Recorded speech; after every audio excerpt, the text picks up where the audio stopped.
Donc, bonjour à tous, bonjour à tous. Bonjour Michel Odoul. Merci d'avoir accepté mon invitation, de répondre à mes questions, qui seront sûrement nombreuses. Voilà, j'espère que vous êtes là. Oui, toujours. Les problèmes de connexion, ici, il y a du Là, vent. il y a des coupures.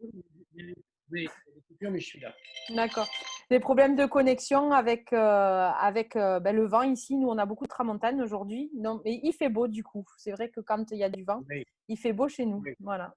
voilà. Donc, Michel Odoul, j'aurais voulu que vous vous présentiez aux gens pour expliquer comment vous en êtes arrivé à écrire des livres pour aider les gens à se sentir mieux. Ouh là là, c'est une vaste histoire, ça. Tout dépend de combien de temps nous disposons. Si nous avons plusieurs jours, ça devrait pouvoir se faire. Pour faire simple, je suis quelqu'un qui vient du monde de l'entreprise, qui a rencontré un jour l'Orient à travers une pratique d'un art martial qui s'appelle l'aïkido, dont l'enseignant et le grand maître étaient aussi un enseignant et un maître en shiatsu, qui est une technique corporelle thérapeutique. Et cette technique m'a fasciné et je l'ai d'abord apprise à titre personnel, pour un usage familial, pour un usage de déstressage, pour un usage de bien-être. Et j'ai rencontré là, avec la vision de l'Orient, une vision absolument incroyable dans laquelle l'individu n'est jamais dissocié de la globalité dans laquelle il existe et il vit, et dans laquelle le corps et l'esprit ne sont jamais dissociés. Et c'est ce qui m'a conduit donc à quitter le monde de l'entreprise pour me consacrer entièrement à ma formation à ce domaine, et ensuite à pratiquer ce domaine en consultation individuelle et ensuite l'enseigner. Et c'est au fur et à mesure de ma pratique individuelle de consultation que j'ai constitué un certain nombre de structures de fond, de liens, de compréhension de ce que pouvait être le sens qui pouvait être mis en lien avec les souffrances physiques. Et c'est à la demande de mes patients que petit à petit, j'ai décidé de mettre en mots toute cette expérience et toute cette synthèse. C'est-à-dire qu'en fait, derrière la première publication de 10 mois où tu as mal, je te dirai pourquoi, il y avait déjà 6000 consultations derrière, c'est-à-dire une sorte de panel représentatif qui m'avait permis de poser une espèce de grille de référence. Et l'intérêt de la publication a commencé à émerger là. Et puis ensuite, eh bien, du succès de ce premier écrit, j'ai été conduit en établir un certain nombre d'autres, donc à la fois celui de la question du sens que je viens d'évoquer, donc dis-moi où tu as mal, mais aussi également la question du temps, c'est-à-dire pourquoi il y a des phases, des périodes, des âges dans lesquels nous avons et nous rencontrons des situations qui sont compliquées. Et puis enfin, la dernière de mes publications, qui s'appelle « Dis-moi comment aller chaque jour de mieux en mieux », qui est celle dans laquelle je donne quelques clés, quelques recettes extrêmement simples. Parce que, contrairement à ce qu'on pourrait penser, l'état d'équilibre qu'on appelle la santé, qui n'est pas simplement l'absence de maladie, est quelque chose qui s'entretient et se travaille. Et l'entretien et le travail de cet état de santé n'est pas du tout quelque chose de compliqué, c'est quelque chose qui se fait au quotidien, chaque jour. Et de la même manière qu'on se lave les dents, qu'on prend sa douche et qu'on prend soin d'une certaine réalité physique, il y a un certain nombre d'autres petites clés simples et majeures dans le rapport à soi, à la vie et aux autres, qui participent à l'état de santé ou au contraire génèrent et constituent l'état de déséquilibre. Le shiatsu, donc du coup, c'est une technique de massage qui va Oui, sur des points énergétiques, qui va sur des muscles, des os, sur quoi exactement? Comment ça se passe? les deux, c'est-à-dire que si vous voulez, shiatsu en japonais, ça veut dire pression des doigts. D'accord. C'est donc une technique corporelle qui fonctionne par des pressions des doigts sur le corps et qui a deux champs d'action privilégiés. Un champ qui est ostéo-articulaire, un champ dans lequel effectivement on travaille sur les muscles, les articulations, les vertèbres, où on résout les tensions qui peuvent exister, on repositionne les choses correctement, etc. Mais également un travail dans le champ de l'énergétique qui s'appuie sur la connaissance de la médecine traditionnelle chinoise, donc des méridiens que l'on connaît en acupuncture, et du travail spécifique de certains des points de ces méridiens, qui sont on va dire des sortes de portes d'entrée agissantes, particulièrement intéressantes au niveau énergétique. D'accord. Une Donc séance? on a vraiment là une technique qui est à la fois une technique on va dire, de bien-être. On parlait de la préservation de l'état de santé, donc de préservation de l'état de santé. Aller faire une séance de chiat d'entrée dans l'hiver, en faire une au printemps avant de redémarrer l'année, sont des choses qui vraiment sont très très bonnes pour le physique et le moral, mais également une technique thérapeutique, c'est-à-dire qui est en capacité de répondre à un certain nombre de problèmes. D'accord. Les patients viennent avec une problématique émotionnelle, physique, les deux. Enfin, ça règle autant l'émotionnel que le physique ou c'est les deux? D'accord. Oui, oui, oui. La plupart du temps. Alors, en dehors des patients qui viennent pour le bien-être et le confort, qui sont donc là dans une sorte d'entretien de soi, les patients qui viennent consulter pour une raison spécifique, la plupart du temps, c'est pour une raison physique. C'est la chose qui nous contraint peut-être à. Donc, je dors mal, j'ai mal à l'estomac, j'ai mal au dos, j'ai des migraines, j'ai des crampes, je ne me sens pas bien, je suis fatigué, j'ai un sommeil qui est peuplé de cauchemars et je n'arrive pas à me tranquilliser et à me calmer, etc., etc. Ce sont autant d'indications particulières. Mais ensuite, avec le travail en psycho-énergétique, le praticien, la plupart du temps, conduit le patient à constituer un lien avec sans doute ce qu'il vit, avec ce qu'il rencontre, avec la phase de vie dans laquelle il est, qui peut lui permettre de comprendre la raison pour laquelle son corps exprime les choses de cette façon-là. Il arrive malgré tout que des personnes viennent voir un praticien en disant, ben voilà, en ce moment, je n'ai pas le moral, je ne suis pas bien, j'ai du mal à m'endormir, j'ai vraiment des angoisses et des inquiétudes. Et le praticien est un vrai professionnel, il est en capacité de répondre. D'accord.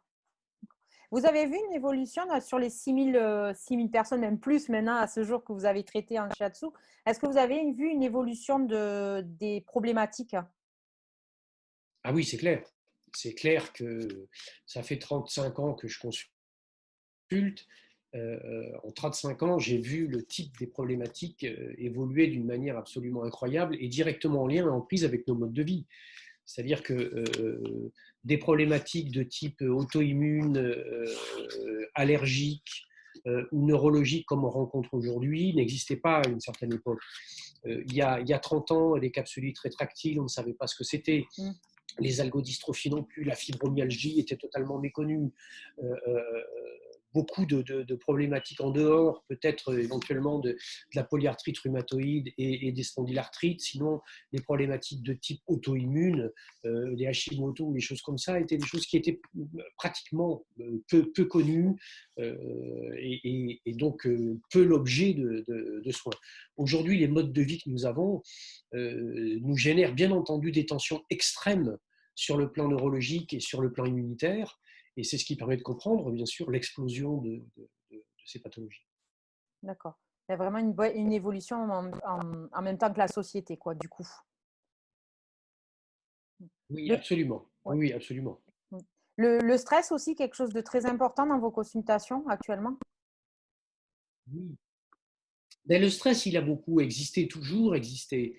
Mais le monde du travail d'aujourd'hui, les modes relationnels qui peuvent exister dans la société, et ce n'est pas ce qui se passe dans notre époque et le contexte anxiogène qu'on nous fabrique qui vont diminuer ça, sont extrêmement provoquants au niveau du stress et extrêmement bouleversants sur le plan immunitaire, hein, parce que le stress est bien entendu immunodéprimant.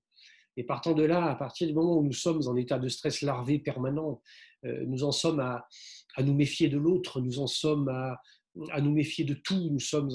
Tout est un risque, tout doit être distance, tout doit être distanciation, etc. Fait que nous sommes finalement dans une survigilance permanente. Et le système immunitaire, à un moment donné, eh bien, il perd l'équilibre, il se déparamètre. Et il peut se déparamétrer en s'effondrant. Et à ce moment-là, nous ouvrons la porte à la maladie, où il peut se déparamétrer en s'hyperexcitant. Et là, à ce moment-là, nous allons avoir des réponses qui sont des réponses qui peuvent être dramatiques. On a vu ça justement avec le Covid et les chocs cytokiniques qui pouvaient exister, qui étaient des surréactions à une agression qui n'était peut-être pas aussi risquée que cela, mais qui faisait que des systèmes immunitaires qui n'étaient plus en capacité d'identifier correctement généraient ce choc. Qui peut être mortel, bien évidemment. Et on voit combien l'insécurité larvée permanente est quelque chose qui est effectivement très, très, très agissant au niveau du stress. Ça, c'est Pour justement faire baisser ce niveau de stress, vous conseilleriez quoi aux gens là? Deux petites astuces. La première des astuces, voilà, c'est éviter absolument, absolument toutes les chaînes d'information au bout et, d'informations en boucle le soir avant de se coucher.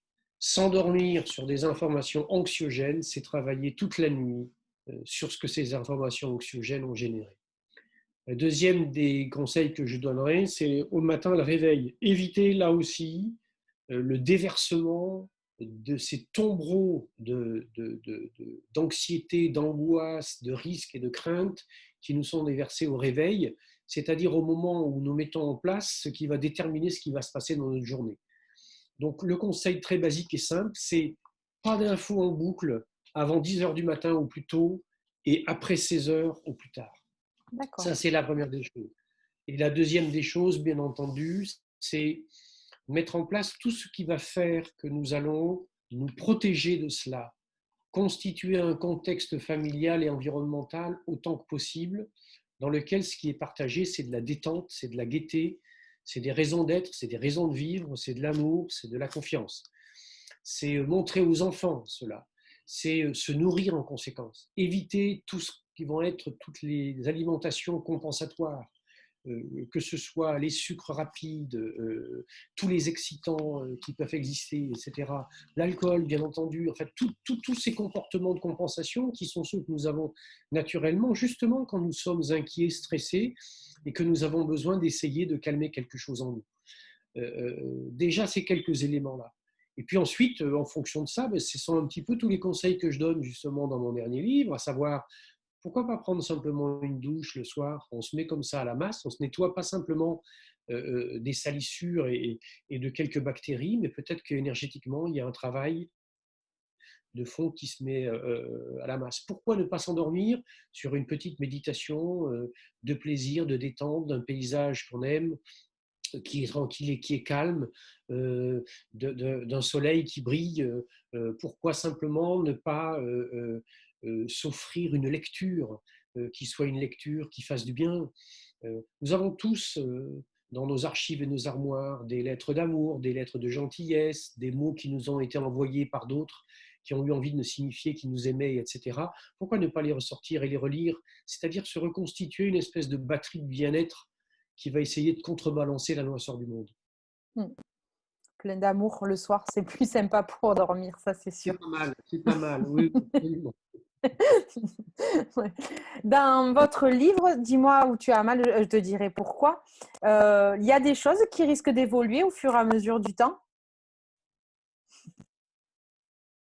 C'est-à-dire, Ben voilà, une douleur à l'épaule, vous l'avez décrite, les douleurs à l'épaule, elles sont décrites de pourquoi on a mal à l'épaule. Est-ce que vous pensez avec le temps que ça peut évoluer? Est-ce que les choses peuvent évoluer au fur et à mesure? mais physiquement parlant ou dans Oui, la symbolique? non, non, physiquement parlant, physiquement parlant. Ben oui, physiquement parlant, nous sommes dans un monde dans lequel nous avons trouvé avec la chimie comment faire taire ce qui s'exprime. Et par conséquent, comme lorsqu'on fait taire quelqu'un, il trouvera une autre manière de s'exprimer. C'est-à-dire que les symptômes qui seront maltraités ou que l'on fera taire chercheront une autre voie d'expression. Parce que la vie en nous, elle a besoin de ce potentiel d'expression.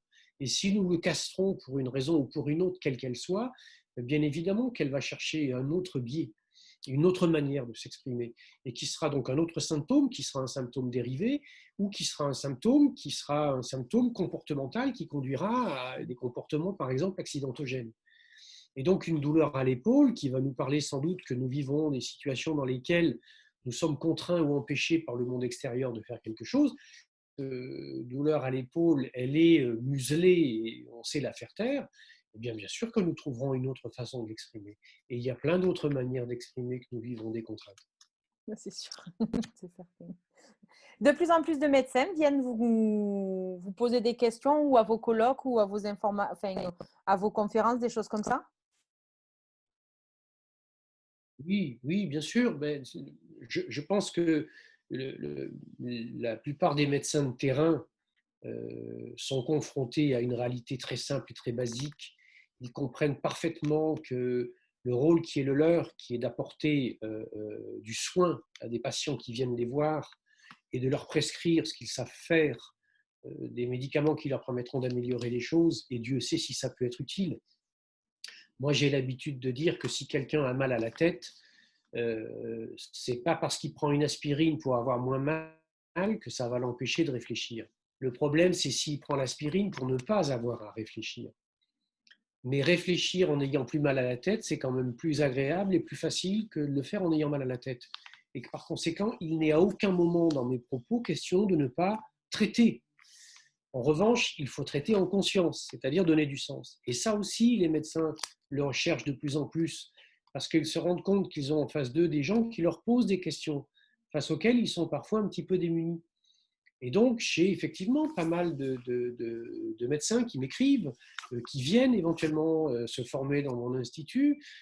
Je suis invité dans des congrès de médecine. J'ai participé il y a 3 ou 4 ans au congrès des cardiologues d'Île-de-France.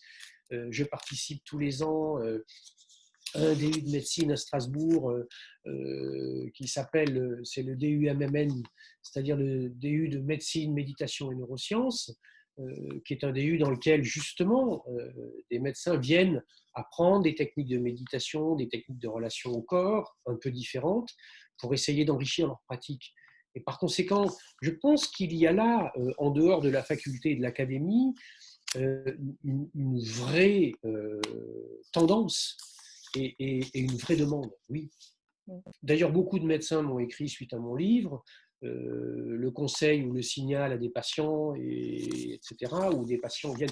Alors moi, je ne consulte plus parce que je suis sans arrêt par Mons et par Vaux et que je ne peux plus tenir une consultation, mais beaucoup de patients venaient me consulter ou vont consulter des gens qui ont été formés. Vous proposez des formations par rapport à votre livre?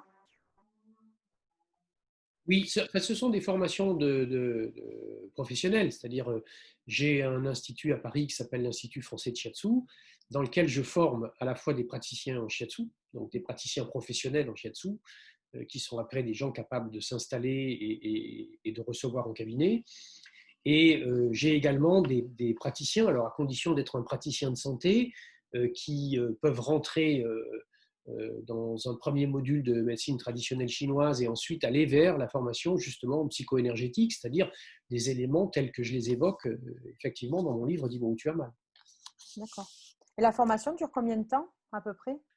Alors, une formation professionnelle concernant des praticiens professionnels, c'est une formation qui dure entre 3 ans et demi et 4 ans et demi, suivant le rythme auquel les personnes les enchaînent. Une formation pour un médecin ou pour un ostéopathe professionnel qui, lui, va rentrer directement dans le cursus, à qui je ne demande pas spécialement des techniques de shiatsu, puisqu'ils ont des techniques corporelles qui leur sont propres et qui fonctionnent, ma foi, aussi. Donc là, ça sera quelque chose qui va durer à peu près une année, quoi. Oh, c'est bien, c'est complet. C'est complet. Et les Voilà. formations en shiatsu, combien de temps ça dure dans votre institut?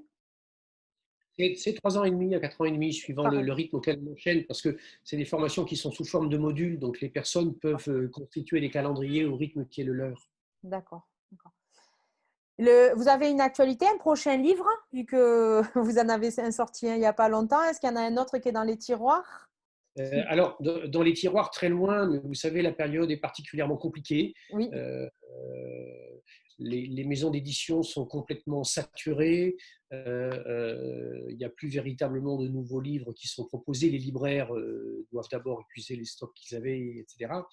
Et puis en plus, Dis-moi comment aller de mieux en mieux est sorti au mois de mars. Oui. Donc il est sorti 2 jours avant le confinement, ce qui fait que par conséquent, en fait, c'est un livre qui n'est en vente que depuis la mi-juin à peu près. Donc il a encore une longue vie devant lui. Oui, oui. Voilà. J'ai beaucoup de publications sur ma page Facebook. Je poste régulièrement des articles et des opinions sur un petit peu un certain nombre de sujets. Tout à fait, tout à fait. Ben, merci beaucoup. J'ai été très heureuse de vous avoir en face de moi.